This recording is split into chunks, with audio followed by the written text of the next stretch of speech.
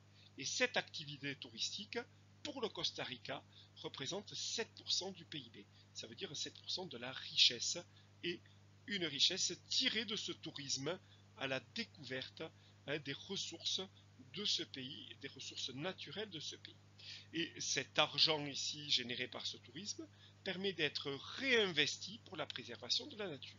C'est-à-dire les touristes qui vont visiter le Costa Rica pour ces paysages naturels magnifiques, ils logent dans un hôtel, ils sont nourris aussi, et bien cet argent sert et réinvesti dans la préservation de la nature. Donc c'est une espèce de cycle qui se développe, un cycle vertueux. Voilà. Les touristes viennent découvrir la nature, ils paient leur séjour, et cet argent-là est réinvesti dans la préservation de la nature. Donc c'est quelque chose d'extrêmement positif ici. Donc, autre type de tourisme, ce tourisme vert, qui celui-là peut-être vous le connaissez, est extrêmement développé et lui encore assez pratique. Donc c'est ce que l'on met dans la colonne ici, la quatrième colonne, tourisme vert, centré sur la découverte et le respect de l'environnement. Il se développe dans les espaces naturels et ruraux. C'est ce tourisme-là qui est peut-être celui que vous connaissez le mieux, si ce n'est pas l'exemple du tourisme de masse. Et dernier exemple, c'est ce qu'on va appeler un tourisme solidaire. C'est-à-dire que eh bien, des personnes vont partir dans un pays étranger pour le découvrir, mais aussi y développer une action humanitaire, aller à l'aide de certaines catégories de population. Et vous avez même des guides touristiques qui sont édités et qui donnent des conseils aux touristes qui voudraient partir dans un pays, d'Afrique, d'Asie ou autre, pour faire du tourisme, pour le découvrir, mais aussi aller à l'aide, apporter une aide aux populations locales. Donc, c'est un tourisme qu'on va appeler solidaire, eh bien, est un phénomène qui a même ses guides de voyage ici. On va vous proposer voilà, comment vous rendre utile auprès de populations pauvres ou en difficulté, tout en découvrant le pays, ses paysages, mais aussi ses habitants. Donc, autre type de tourisme, eh bien, c'est ce qu'on va appeler le tourisme solidaire, ici, dernière colonne. Le touriste, lors de son séjour, devient acteur du développement local. Il participe à un projet solidaire, un projet, hein, et à son financement. Donc tourisme solidaire et tourisme social sont deux tourismes assez proches. On va vraiment au contact des populations en difficulté ou des populations un petit peu en retrait de la société locale. On va éventuellement, alors tourisme social, on va simplement à la rencontre des populations, voir comment elles vivent. Tourisme solidaire, on ne fait pas que aller à la rencontre des populations, on va à la rencontre de ces populations, mais on leur apporte une aide quotidienne et un vrai projet environnement, un vrai projet de développement dans ces types de tourisme. Donc vous voyez, on est bien loin du tourisme de masse que l'on avait vu dans les leçons précédentes avec l'exemple de Cancun ici. Donc, ce que je vais vous demander ici, vous avez vu ces différents types de tourisme qu'on a développés. Tourisme mémoriel, tourisme social, tourisme extrême, tourisme solidaire et tourisme vert. Vous allez, pour demain, pour vendredi, me rédiger quelques lignes, entre 8 et 15 lignes, pour me choisir une pratique. Vous me dites, tiens, moi ce qui m'intéresserait, c'est ce type de tourisme, celui-là, et vous allez argumenter et défendre votre position en disant, ben ouais, moi je trouve ce tourisme-là intéressant parce que, ou celui-là il est très intéressant parce que, celui-là, moi je le préfère parce que, voilà. Quelles vacances, en fait, parmi ces 5 pratiques proposées, vous choisiriez?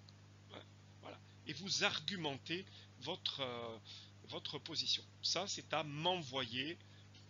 Demain, vous le faites, vous me l'envoyez le plus tôt possible, que je lise vos quelques lignes sur ce travail-là. D'accord? Donc pour demain, travail à faire sur quelles vacances parmi ces 5 propositions vous choisiriez. Et événement extraordinaire, la semaine prochaine, jeudi 14 mai, je vous enverrai un petit lien pour faire un test qui sera noté autour des chapitres sur le tourisme. Donc soyez vigilants, jeudi 14 mai, dans la page devoir ici, vous aurez un petit lien, il faudra cliquer dessus et vous aurez un quiz sur lequel il faudra répondre et que je corrigerai. D'accord? Donc prenez connaissance de tout ça, n'oubliez pas le petit travail pour demain, quelques lignes à rédiger sur les vacances que vous choisiriez parmi les 5 propositions qu'on a vues. Donc je vous souhaite une bonne lecture de cette leçon-là et je vous dis à jeudi prochain.